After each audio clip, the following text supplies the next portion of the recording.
He looks like the captain of this garbage boat. Scenes like this are a daily reality for the crew of Seeker on their Pacific trek. Some estimates hold that by 2050, there could be as much plastic as there are fish in the ocean. Every day we see plastic. I am already worried. That is why I want to show what is happening.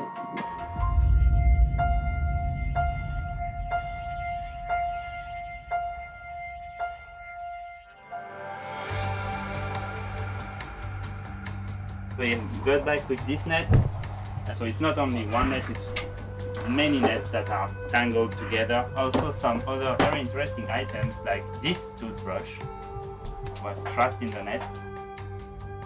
But what is all this junk exactly? Where does it come from?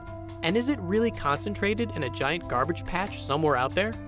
Marcus Erickson is an environmental scientist who has made it his life's mission to solve the problem of marine plastic.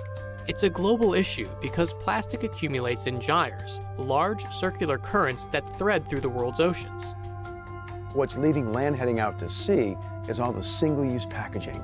It's the straws, the bags, the bottles, the cup lids, the stir sticks, all this junk that we use once and throw away. A plastic bottle leaving California will get to Japan in about 3 to 5 years and come back across the northern half of the North Pacific. That spinning mass of water is a gyre. Plastic trash will migrate to those zones and get stuck. We actually take boats out in the middle of nowhere, we drag our net behind the boat, and we count the plastic particles that are floating. Working with ocean modelers, we can get these regional maps of how much trash is out there, what it is, and where it is. But answering even these basic questions about marine debris has proven to be surprisingly challenging. In fact, everything we know about the proverbial Great Pacific Garbage Patch started in 1990, when a container ship spilled 61,000 sneakers into the ocean. Realizing that a lot of these sneakers would never come to shore, that they would just be stuck in this vortex. Curtis Ebesmeyer, working with James Ingram Jr. at NOAA, they're the ones that came up with the term Great Pacific Garbage Patch. Captain Charles Moore is often credited with the first observations of the patch, a constellation of microplastic particles that captured the public's imagination. Captain Charles Moore had described the area. He said, look, I'm in an area roughly twice the size of Texas where I'm doing my transects, and that hit the media by storm. There aren't these islands of trash. They don't exist. It's more like a smog of microplastic particles. Billions of them, very toxic over a wide area. Even when they become brittle and break apart, plastic pieces persist. Unable to oxidize or become waterlogged like metals, wood, or paper, all types of plastic are designed to defeat natural decay. In general, high-density polyethylene, number 2 plastic, is the most common plastic in consumer use. And it makes your soap bottles, it makes your toothbrushes, it makes many of the consumer goods that float out in the garbage patch. If we think in terms of all the plastic that's been produced since 1950, since it's a synthetic material, hydrocarbons, it's probably still here today on the planet. Dr. Sarah Jean Royer works with Dr. Nikolai Maximenko and his team at the University of Hawaii to tackle the problem of tracking trash. Most of the time we will find only bottle caps and not the bottle itself, because the bottle is made out of PET and it's sinking because the density of PET is higher than seawater. Despite the dramatic amount of plastic the crew of Seeker has encountered, some estimates hold that 99% of ocean-bound plastic waste is still unaccounted for. That's why Sarah's team is working with the swim expedition and the Ocean Voyages Institute to tag and track the waste they find. The swim are using 2 different protocols. The first protocol is a visual survey of all marine debris they see from the vessel itself.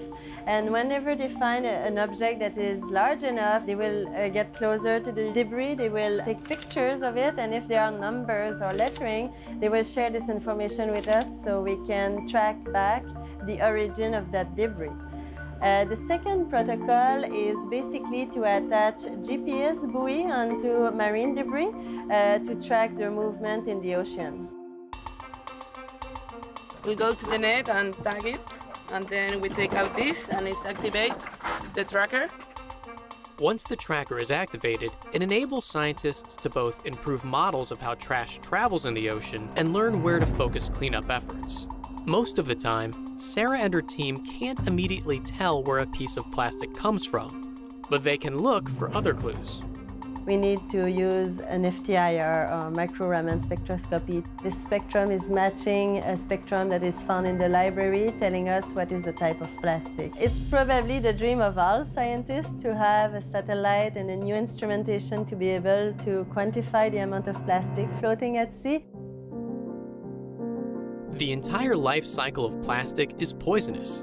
Its manufacturing process depends on harmful chemicals, and when released into the environment, it soaks up even more toxins and transports them far and wide, including into our bodies. Plastic can choke the ocean's ability to absorb CO2 from the atmosphere, exacerbating climate change.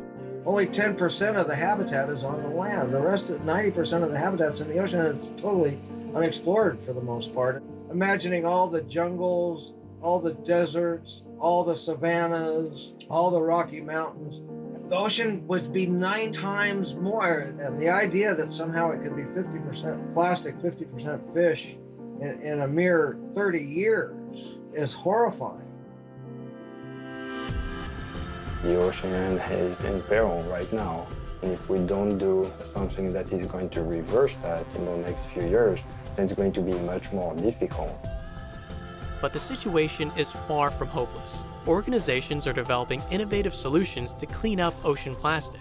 Material scientists are turning their attention to new packaging solutions, and consumers are making more informed choices every day. How can we use our science to influence laws and policymakers? When you refuse the single-use plastics, it has an effect on your neighborhood, on your local watershed, and the ocean. Now, seeing the UN talking about it, seeing companies rise up and say, we're going zero waste, to see countries make commitment to stop the flow of trash from land to sea, I feel optimistic that we can solve this problem.